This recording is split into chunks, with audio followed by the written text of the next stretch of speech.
घूंघट ऊपर उठा लो बेटा, सब घर वाले ही है। লাইট ক্যামেরা গ্ল্যামার সব মিলিয়ে শনিবার রাতে আহমেদাবাদের কাকারিয়া লেকের AKA এরিনায় জমে উঠেছিল তারকা মেলা। ৭০তম ফিল্মফেয়ার অ্যাওয়ার্ডস যেন হয়ে উঠেছিল বলিউডের উৎসবের রাত। মঞ্চে শাহরুখ খান, পাশে করণ জোহর আর মনীষ পাল।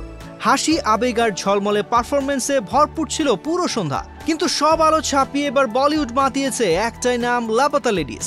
বহুত সুন্দর হবে। ওদের স্বপ্ন পূরণে পাশে থাকতে পেরে আমরা গর্বিত।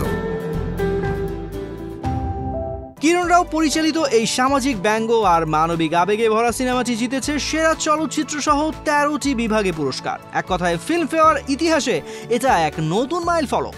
সেরা চলচ্চিত্র এবং সেরা পরিচালকের ট্রফি দুটোই গেছে কিরণ রাওয়ের হাতে।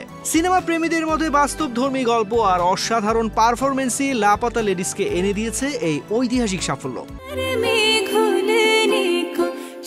সমালোচক পুরস্কারে সেরা অভিনেত্রী প্রতিভা রান্তা, সেরা পার্শ্ব অভিনেত্রী ছায়া কদম আর সেরা পার্শ্ব অভিনেতা রবি কিষান। এই ছবির মাধ্যমেই সেরা নবাগত অভিনেত্রীর পুরস্কার জিতেছেন নীতাংশী গোয়েল। লাপাতা লেডিস পেয়েছে আরো বেশ কয়েকটি গুরুত্বপূর্ণ বিভাগে পুরস্কার।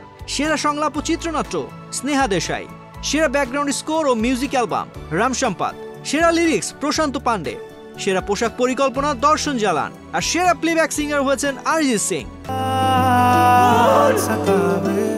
ঝলমলে রাতের শেষে যখন আলো নিভল তখন আলোচনায় রইল একটাই নাম, Laapataa ladies.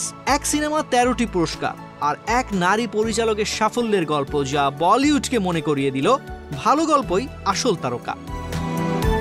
Tangier Rahman, entertainment desk, Bangladesh প্রতিদিন।